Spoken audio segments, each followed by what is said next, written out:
So what to expect from the union budget. Capital gains की पहले बात करते हैं। ऑलमोस्ट स्लैब सेम रहेंगे, 12.5% और 20%। शायद 1,25,000 का जो वेवर मिलता है वो शायद बढ़ के 1.5 लाख हो जाए, ये बात चल रही है। और बहुत इंपॉर्टेंटली शायद 80D जो सेक्शन था, जो पुरानी टैक्स रिजीम में था, वो अब नई टैक्स रिजीम में भी इंक्लूड होने की बात चल रही है। So these are two big things which we can expect from the budget. So these are the two big things that we can expect from the budget as far as the ATD and the capital gains are concerned. Home loan interest deduction 2 lakh का मिलता था, ये शायद 3 से 5 लाख हो जाए, that is the expectation। शायद इस रेंज को 2 लाख से बढ़ा के 3 से 5 लाख कर दे गवर्नमेंट। और बिग थिंग जो करंट इंडिविजुअल फाइलिंग है वो शायद हस्बैंड और वाइफ के लिए joint filing हो जाए, which is also big. It saves a lot of tax hurdles and lot of tax inefficiencies.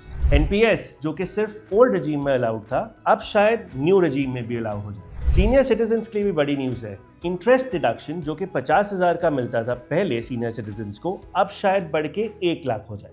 Urban middle class के लिए भी हो सकता है बड़ी न्यूज़ हो। जो 30% का स्लैब पहले 24 लाख से शुरू होता था, वो शायद अब बढ़ के 30 से 50 लाख के बीच में शुरू हो, ऐसी भी बातें हो रही हैं।